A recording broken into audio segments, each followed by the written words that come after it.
Hello everyone, welcome back to my YouTube channel English Passion. आज की video में हम जानेंगे कि नरेशन क्या होता है और इंग्लिश ग्रामर में इसका यूज़ कहाँ और कैसे किया जाता है।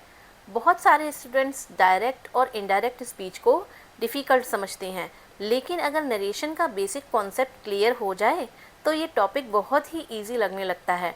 और ये टॉपिक इतना इम्पॉर्टेंट है कि आपकी क्लासेस के अलावा ये कॉम्पिटिटिव एग्ज़ाम्स में भी वेरी यूज़फुल है। बहुत ज़्यादा इसमें से क्वेश्चंस आते ही आते हैं।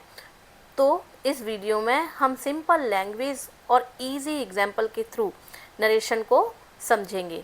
तो without wasting any time let's start. तो देखिए, सबसे पहले तो हम ये पॉइंट समझेंगे कि नरेशन होता क्या है।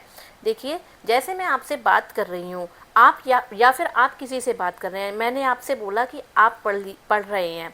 मैंने आपसे बोला कि आप बुक निकाल लीजिए। मैंने आपसे बोला कि आप जो भी मैं कह रही हूँ या फिर जो भी मैं लिखवा रही हूँ आपको, तो वो नोट डाउन कर लीजिए। तो और आप मुझसे जो भी कुछ बात करना चाहें, जो भी बात करेंगे, तो वो सभी क्या होती हैं, नरेशन होती हैं। मतलब नरेशन को स्पीच भी बोलते हैं। मतलब नरेशन क्या होती है, कुछ नहीं होता, सिर्फ एक स्पीच होती है। नरेशन क्या होती है, सिर्फ एक स्पीच होती है। तो इसको एक सिंपल सी डेफिनेशन में हम समझा सकते हैं या समझ सकते हैं कि narration is nothing, narration is nothing but a speech. मतलब कि नरेशन सिर्फ एक स्पीच होती है। स्पीच, और स्पीच होती कितने तरह की है, मतलब ये स्पीच जो है इसको हम नरेशन कहते हैं और नरेशन को ही स्पीच कहते हैं, स्पीच को ही नरेशन कहते हैं। मतलब सेम पॉइंट है। तो अब हम ये इसको समझेंगे कि स्पीच होती कितने तरह की है। स्पीच कितनी तरह की होती हैं, 2 टाइप्स की होती हैं। फर्स्ट टाइप क्या होती है, डायरेक्ट स्पीच। मतलब स्पीच की हम 2 टाइप्स पढ़ रहे हैं। और एक होती है इनडायरेक्ट स्पीच।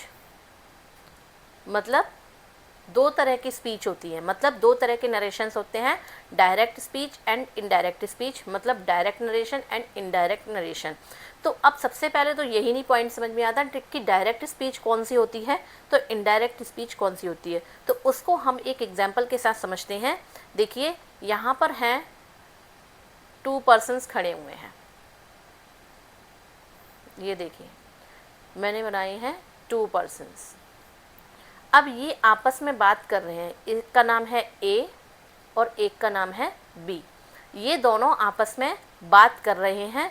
बी जो है वो ए से कह रहा है, क्या कह रहा है, अब बी ने बोला ए से कि भाई I am tired, I am tired, कि भाई मैं थक चुका हूँ या थका हुआ हूँ। ठीक है, बी ने ए से बोला। अब बी ने ही फिर से बोला, क्या बोला कि you are a good boy, you are a good boy. B ने ए से बात की तो बी ने पहला पॉइंट बोला आई एम टायर्ड, मैं थक गया हूँ, मैं थका हुआ हूँ।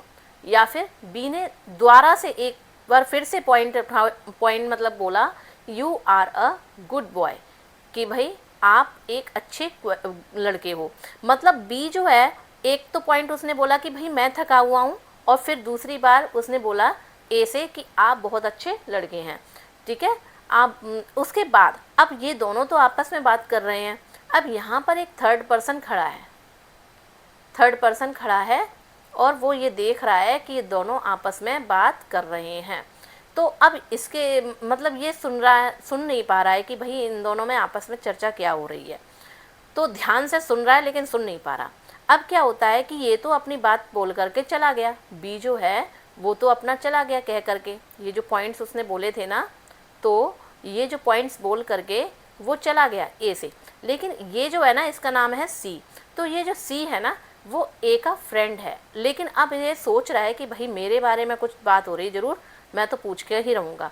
तो अब क्या हुआ, जब ये सी है और ए है, ये दोनों ए और सी आपस में बात करने लग जाते हैं। अब बी तो यहाँ से चला गया है, अब ए और सी के बीच में कन्वर्सेशन चल रही है, बातचीत चल रही है। तो अब इस सी ने पूछा कि भाई वो क्या बात कर रहा था, मेरे बारे में ज़रूर कुछ कह रहा होगा, इस तरीके से बोल रहा है। लेकिन अब ए बोल रहा है कि भाई उसने ये बोला कि ही इज़ टायर्ड। अब बी ने जो बोला था ना, पहला पॉइंट क्या था कि आई एम टायर्ड, बी ने अपने लिए बोला कि भाई मैं थक गया हूँ। तो अब ए जो है दोबारा से सी से बोल रहा है वही बात को, लेकिन वो कैसे बोल रहा है, ही इज़ टायर्ड, कि वह थक गया है। ये तो नहीं बोल सकता ना कि भाई मैं थक गया हूँ, क्योंकि फिर ए के बारे में नहीं बोल रहा था थका हुआ, वो अपने बारे में बोल रहा था B.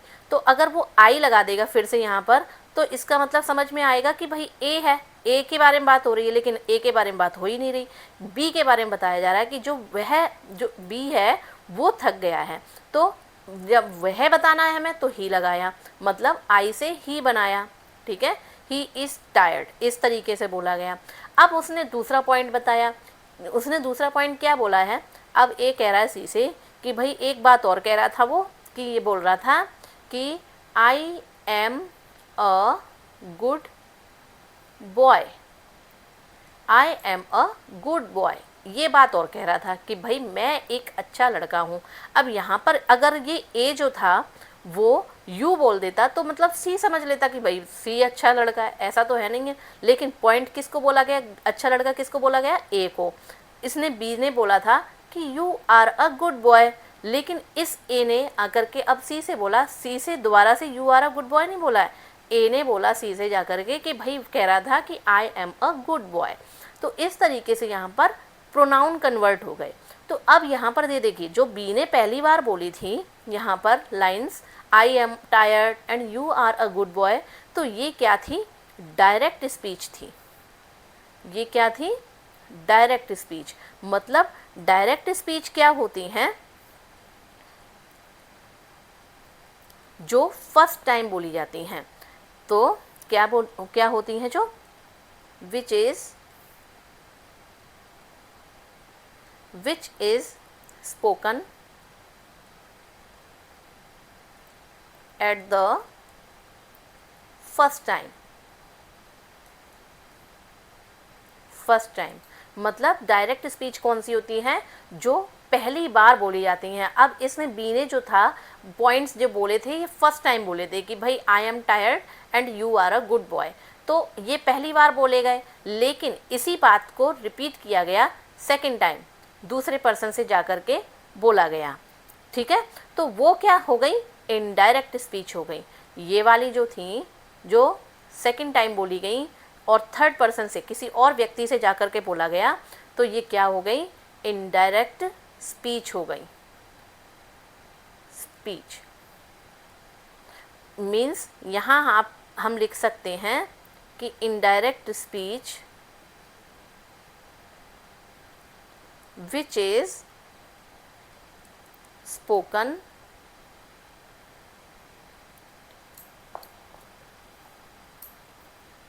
at the second time and to the other person,